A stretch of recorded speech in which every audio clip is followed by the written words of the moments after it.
Welcome back here with Goldberg. So many of you know this is an intellectual and academic channel. Naturally, in the past, we have brought up the subject known as peak soy.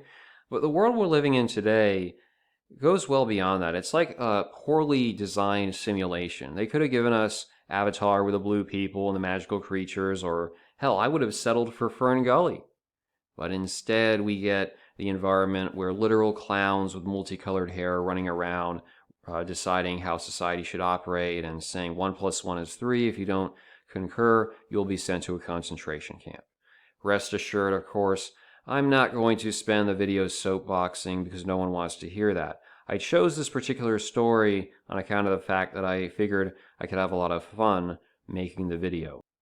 When I first saw this headline, I immediately cycled back to that scene from Star Wars, which I'm sure many of you are familiar with, and it goes, "We won't get another shot of this, Admiral." "We have no choice, General Cuckrisian. The red pill can't repel simping of this magnitude." "Chronicle have that patriarchy restored. We gotta give him more time." I mean, how do you react? Girlfriend draws up 17-page contract for Tinder Flame after dating 2 weeks. If you wanna be with me, beta, there's a price to pay. It's just ludicrous. Absolutely ludicrous. So she claims she was in a toxic relationship. Now, young men, if a woman says she was in a toxic relationship, that's usually a rationalization to break up with a decent guy because she's attempting to upgrade. If she says she's or was in an abusive relationship, particularly for a long period of time, understand, unless she's a lower class, lower income woman with no family, no support structure, if she's a middle class Caucasian woman and she's saying she was in an abusive relationship for 5 or 7 years, she's trying to basically grease her resume. You know when you got those gaps that make it look kind of bad? Oh, well, in reality, I had no choice. Please. The legal system's behind you. Social media's behind you. You've got a very adoring array of supporters. No, that's a bunch of nonsense. She's just trying to square the fact that this guy she liked but couldn't get to commit is no longer within her grasp. That's simple. In any case, if a woman says something like this chick did, and she goes, "We need to establish some ground rules," this is cue for you to just go, "Thank you, next. I'm so freaking grateful we at least had sex." Don't mess with it, because that is a micromanager or control freak who doesn't have the natural charisma or social ability to make it happen on their own terms, or just being a normal person and say, okay, maybe I don't like this quirk, but we can just go along to get along. So they're trying to hold you to a constitution. A strong man will say no, and she'll probably still be interested in you. But a weak man will go, "Well, yes, dearest, I must accede in order to have a time in your presence." It does not end well for guys like our friend here. Her friend Michael Head. It was actually a joke of an idea. Yeah. Now, the guy looks kind of like maybe Ted Danson, slightly. Just my personal preference, I wouldn't go for a chick like that. I know if you were a member of the alt-right or sissy black man community, you would be probably worshiping the ground she stands on, but, it's good for you. I'm not hating or anything. They met last October after she left a toxic relationship, and she wanted to make her relationship with Head a law student. As a law student, I don't know if he has not taken contracts yet. You never sign a contract you don't need to. Oh, but it's because of love. All right. Maybe it's rational, though. I'll talk about this to the end. This is not just going to be a mocking people, because we're at a point, like I said, with peak soy, there's no reason to actually even get to the level of, yeah, we're here and we're mocking them, because everything's a clown show nowadays. So she says, at the time I had braces in college, I was very embarrassed, and she just goes on this slog of dates on Tinder, meets this guy, and he was like, "I want us to be boyfriend and girlfriend." In order to be ready for that, we had to lay some serious ground rules. That's what I just mentioned before. Really, and I'm not saying it's never appropriate, but you as a dude should not be asking a girl to be your girlfriend. That should just happen naturally. If you have to do that, especially early on, she knows that means you're kind of desperate and she can control you effectively. She almost has a little bit of a Jennifer Aniston look. Slightly, I guess, just like he's slightly Ted Danson. We printed out terms and conditions. We sat in the bed and read them aloud. Boundaries were crossed that I never established. Oh my God.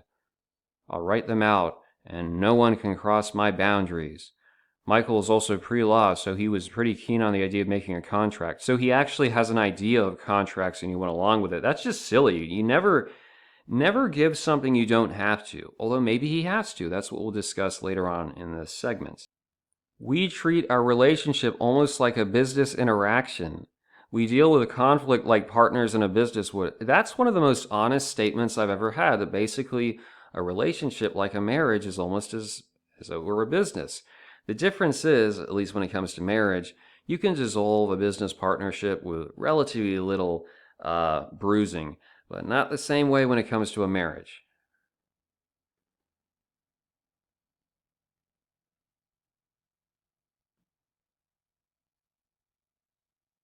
They can update every 6 months or so. We can revisit it. I'm trying to find this section that was really important.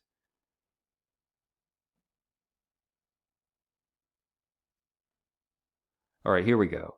Within a 17-page document, Wright outlined all her expectations for their relationship, which asked Head for no silent treatment. Very important there. Why?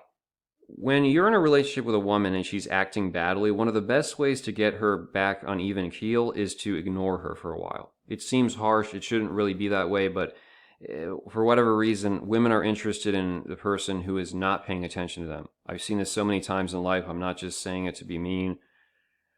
He's also expected to pay for date nights. Now that's very key, date nights, because when you go out for breakfast or lunch, it's usually cheaper. Lunch can be expensive, breakfast not typically. But dinner, there she can go, well, it has to be a minimum of Red Lobster, and then she can get like a steak and a Barolo. This chick is smart. She knows what she's doing. He probably has some money, maybe from his parents, and so he can just, shell it out and not isolate her from her loved ones. All right, I mean, I can accept that. There was another section that talked about like working out 5 days a week, which I was like, I don't know if that applies to both of them or that's just him. Who knows? Believe it or not, there's actually a female country singer who put together a song somewhat related to the action of the guy here, how he's responding and just doing what she wants. So it's sung from the female perspective, and I'll try to remember the lyrics, but it goes, you find out who your simps are, somebody's gonna drop everything, run and get his credit card, pay the rent, get there fast, never stop to think, am I gonna get laid, or is it way too far? He just shows on up in my brand new car. This is going on. Now, let's proceed. Let's forget about, oh my gosh, I can't believe this is occurring. Why are guys doing this? I heard recently that Lily Singh's younger, gayer brother decided to get married. We see these dudes, usually it's white dudes, they'll have like 4 of them in a relationship with one fat white chick, and you're saying, what are people thinking? Well, this is why I talk about a lot of the subject matter that I do. This is why I'm writing this book. This book is going to be, it's not so much dedicated to, I mean, it is meant to help people if they're struggling, like incels, but it's also one of those dynamics where you need to get the normies to understand what's going on. You could literally take one of those pathetic dudes who's in like a polyamorous relationship and he'd be mocking incels, even though he has no self-respect whatsoever.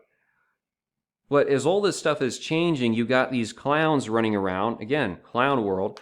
Oh, no, no, no, no. Oh, that's not true. That's not a big deal. It's like, when are people going to wake up to the facts? Because if people continue doing this, maybe as we talked about with platonic dating, it's becoming the new strategy. You can't do it the normal way by being a nice guy.